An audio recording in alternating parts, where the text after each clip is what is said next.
अलिकति बाटो यहाँ पनि पुलको वरिपरि खराब थियो। सुस्त हिँड्नुपर्ने, हिलो पनि रहेछ अझै त्यसमाथि।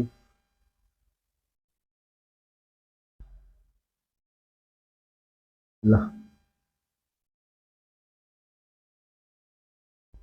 हिँड्नेको नाम गाडी हो। धेरै कुराहरू केही छैनन्, त्यस्तै हो।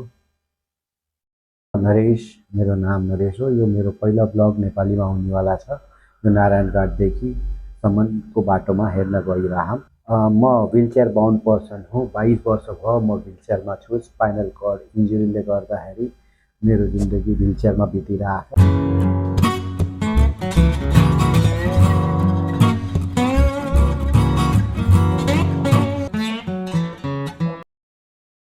हेलो फ्रेन्ड्स, नमस्ते। तपाईँको फेरि स्वागत छ आजको नयाँ ब्लगमा। आज हामी जाँदैछौँ बुटोलदेखि नारायणघाटको बाटोमा हिँड्नेवाला हौँ। हामी पुरा नारायणघाटसम्म त पुग्नेवाला छैनौँ। हामी यहाँबाट बासा बसाइसम्म म घरदेखि जानेवाला छु। आजको ब्लग कस्तो लाग्छ तपाईँले भनिदिनु होला। प्लिज अन्तिमसम्म हेरिदिनु होला। यो मेरो पहिलो ब्लग हो। आशा छ तपाईँहरूलाई मनपर्छ होला। हामीलाई सहयोग गर्नु होला। ल त फेरि लागौँ आजको राइडतिर। हेलो फ्रेन्ड्स, जसरी तपाईँलाई मैले भिडियोमा पहिल्यै भनिसकेको छु कि आजको ब्लग हामी बुटोल नारायणघाट बाटोमा हेर्नेवाला हौँ। लेकिन म बसाइसम्म जानेवाला छु। म नरेश, मेरो नाम नरेश हो। यो मेरो पहिलो ब्लग नेपालीमा हुनेवाला छ। यो नारायणघाटदेखि सम्मको बाटोमा हेर्न गइरहँ। यहाँदेखि अलिकति कच्ची छ, अलिकति सम्हालेर हिँड्नु पर्ने जस्तो छ। ल फेरि अगाडि गयो, यहाँबाट दायाँतिर लागौँ, सिधातिर जाऊँ। म व्हिलचेयर बाउन्ड पर्सन हुँ। 22 वर्ष भयो म व्हिलचेयरमा छु। स्पाइनल कर्ड इन्जुरीले गर्दाखेरि मेरो जिन्दगी व्हिलचेयरमा बितिरहेको छ। लेकिन अब केही न केही ब्लगिङ हिँड्न पऱ्यो। त्यही दर्शाउनको लागि, मैले देखाउनको लागि अब यो भिडियोको ब्लग सुरु गर्न गइरहेको छु। आशा छ तपाईँहरूलाई यो मेरो पहिला प्रयास मनपर्छ होला। यो भिडियो अलिकति पुरानो हो, मैले पहिल्यै रेकर्ड गरेर राखेको थिएँ। लेकिन भोइस ओभर दिन अलिकति के भन्छन्, धैर्य या बल नआएर या तागत नआएसम्म, हिम्मत नआएसम्म मैले गर्न खोजेको थिएन। अहिले प्रयास गरिरहेको छु। मस्तै वर्ष भयो म व्हिलचेयरमा छु। अलिकति हिम्मत गरेर तपाईँले प्लिज सहयोग गर्नु होला। ल यहाँ गाडीलाई जान चाहिँ निस्कम। अब त्यही हो, जिन्दगी चलिरहेको छ। चल्न पऱ्यो, जसै जे भए पनि बिताउनु पऱ्यो होइन।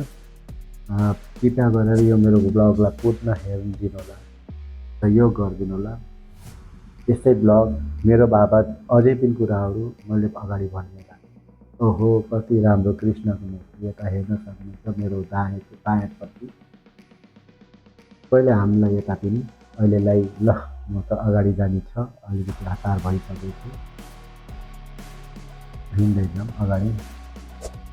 यहाँ अब दायाँपट्टि जानुपर्ने बात भयो। यहाँ बाटो अगाडि फेरि बन्दैछ। कुरा त्यस्तै हुन् भाइ, सुख हुन्छ। जिन्दगीको गोरेटोमा हिँडिराख्ने आफ्नो कर्तव्य। अगाडि हिँड्दै जाऊँ। ल अब हामी सिनोलतिर आइयो। यो अलिकति पुरानो भिडियो हो हुनाले अहिले त व्यवस्था मिलिसके जस्तो छ। मस्तै दिन भयो म गए जस्तो छैन। लेकिन यो अलिकति पुरानो भिडियो हुनाले कन्फ्युज नहुनु होला। म यो भिडियो अलिकति त्यति बेला बाटो खराब थियो जाने बेला। अलिकति सुस्त चलाउनु पर्छ। एक त 4 चक्के स्कुटी हो, दायाँ बायाँ हिँड्छ,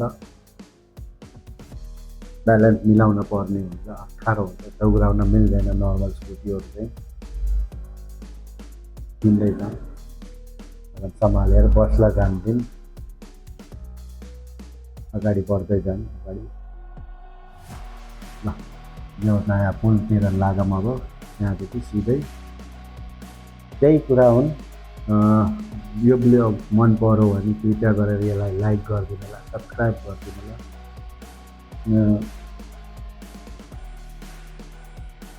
कुरा त्यही हुन्, हिँड्ने हो, प्रयास गर्ने हो मान्छेले, धैर्य छोड्न हुन्न। सफलता आफै आउँछ मेहनत गरेपछि। मैले पनि त्यही प्रयास गरिरहेको छु। अरू पनि कुराहरू पछि हामीले गर्दै राखौँ। हाम्रो आजको ब्लगमा हेर्दै जाऊँ।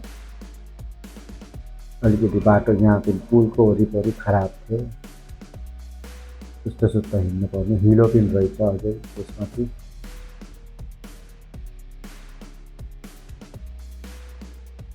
ल हिँड्नेको नाम गाडी हो, धेरै कुराहरू केही छैनन्, त्यस्तै हो। अरू पनि सुझाव सल्लाह तपाईँहरूले दिन सक्नुहुन्छ, के हेर्न चाहनुहुन्छ। पहिला ब्लग अलिकति फेस देखाउन, अलिकति के भन्छ फेस भिडियो बनाउन अलिकति हिम्मत नआए जस्तो, आँटेको जस्तो भयो। प्रयास गर्छु भिडियोस अरू पनि राम्रै बनाउँदै जाने प्रयास गर्छु, कृपया बनिराख्नु होला। अहिले ल सिमल बजार कति हो यो हाम्रो, पछि अगाडि बढ्दै जाने हामी। हेर्न सक्नुहुन्छ ब्याकग्राउन्ड कति राम्रो देखिन्छ, बादलहरू, क्लियर स्काई, हिँड्नको लागि उत्तम राम्रो मौसम थियो, धेरै गर्मी पनि नै। सिधा सिधा हिँड्नु, अब बाटो हेर्दै जाऊँ गयो हुन्छ। ब्लगिङको माध्यमबाट देखाउन मैले प्रयास गरिरहेको छु। ल ल गयो, अलि अप्ठ्यारो बिचबिचमा खाल्टो जस्तो बाटो, पुलहरू पनि अलिकति नबने जस्तो थियो, अलिकति अरे सम्हालेर हिँड्नुपर्छ। बस पनि ठुल्ठुला हुन्छन्, भुइँतिर सम्हालेर हिँड्नुपर्छ। हामी जस्ता गाडी खुट्टाले ब्यालेन्स हुन्न, त्यही भएर ब्रेकको कन्ट्रोलमा गाडी रोक्न पर्ने अवस्था हुन्छ। त्यही भएर दगुराउन अरूहरू चाहिँ अलिकति सम्हालेर हिँड्न पर्ने जस्तो अवस्था हुन्छ। You can see very beautiful greenery around, मजाको ब्युटिफुल छ, हरियो वन। यहाँबाट अब फेरि हामी दायाँपट्टि लाएर अगाडि लैयो। यहाँ हेर्न सक्नुहुन्छ लर्ड बुद्धको स्ट्याचु यही बाटोमा। यहाँ फेरि अलिकति बाटो सार्नु अप्ठ्यारै छ, यहाँ निकालेर निस्किसकेँ। कुरा त्यही हुन्, जिन्दगीको दोहोरोमा काम गर्दै हो। तपाईँलाई देखाउँछु मैले भिडियोको माध्यमबाट। यो मेरो सानो प्रयास, अन्तिमसम्म हेरिदिएर यसलाई मलाई बल दिन, यो साहस दिनलाई हेल्प गर्नु होला। अरू पनि कमेन्ट गर्न सक्नुहुन्छ कि कस्तो लाग्यो यो भिडियो।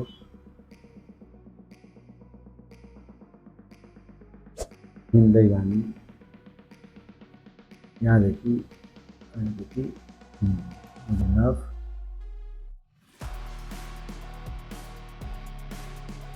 यो बाटोमा यही अप्ठ्यारो छ कि कहाँ डाइभर्सन कहाँ लिने अलिकति बुझ्न अप्ठ्यारो थियो।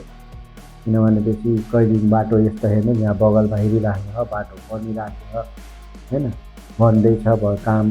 कहिले दायाँपट्टिबाट हिँड्न पर्ने हुन्छ, कहिले बायाँपट्टिबाट हिँड्न पर्ने।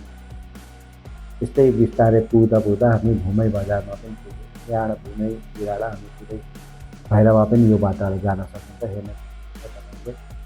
अब हामी सिधै तेर्सै जाने हो, दायाँ न बायाँ गएर सिधा सिधा अगाडि जो जाने। यो घुमै बजारदेखि अलिकति खरासिलो भइसकेर बाटो बनेको ल अगाडिदेखि हामी यहाँ फेरि नयाँको फेरि यही कन्फ्युजन छ, कुन चोकबाट कहीँ डाइभर्सन मार्किङ पनि थिएन। अलिकति अप्ठ्यारो हुन्छ नयाँ मान्छेलाई हिँड्नेलाई। कहिले अब सधैँ हिँड्ने मान्छेलाई थाहा हुन्छ, अब हामी यहाँ नयाँ पहिरियो, हिँड्दा अप्ठ्यारो हुन्छ। कुन बाटो दायाँतिर जाने कि कुन बाटो बायाँतिर जाने केही थाहा हुन्न। त्यस्तै यो बाटो हिँड्दै हामी ल पुल पार गरियो। अब धेरै छैन बाटो, थोरै नजिक अब पुग्न थाल्यो बाटोबाट सहित। तपाईँलाई कस्तो लाग्यो यो ब्लग कृपया भनिदिनु होला। हेर्न सक्नुहुन्छ भेरी ब्युटिफुल सिनरी, स्काई कतिको क्लियर देखिरहेको, मजासित राम्रो छ। कुरा यही हो। ल त बोल्दै हामी पनि बासाबासै चोकमा पुग्न थालियो। आजको ब्लग यहीँसम्म। तपाईँलाई कस्तो लाग्यो प्लिज कमेन्ट गरिदिनु होला। हेलो फ्रेन्ड्स, म उहाँ पुगेर पनि बाछा पुगेर पनि घर आइसकेको छु। हेर्न सक्नुहुन्छ अँध्यारो भइसक्यो, घरभित्र आइसकेको छु म। केही कारणवशले ब्लग बनाउन सकिनँ। यो मेरो एन्ड गर्नको लागि मैले एन्ड गर्दै राखेको छु। आशा छ तपाईँहरूलाई मेरो ब्लग मन पर्यो होला आजको। तपाईँलाई ब्लग मन परेछ भने कृपया सब्सक्राइब गरिदिनु होला। फेरि भेटौँला अघिल्लो ब्लगमा। Till then have a good day.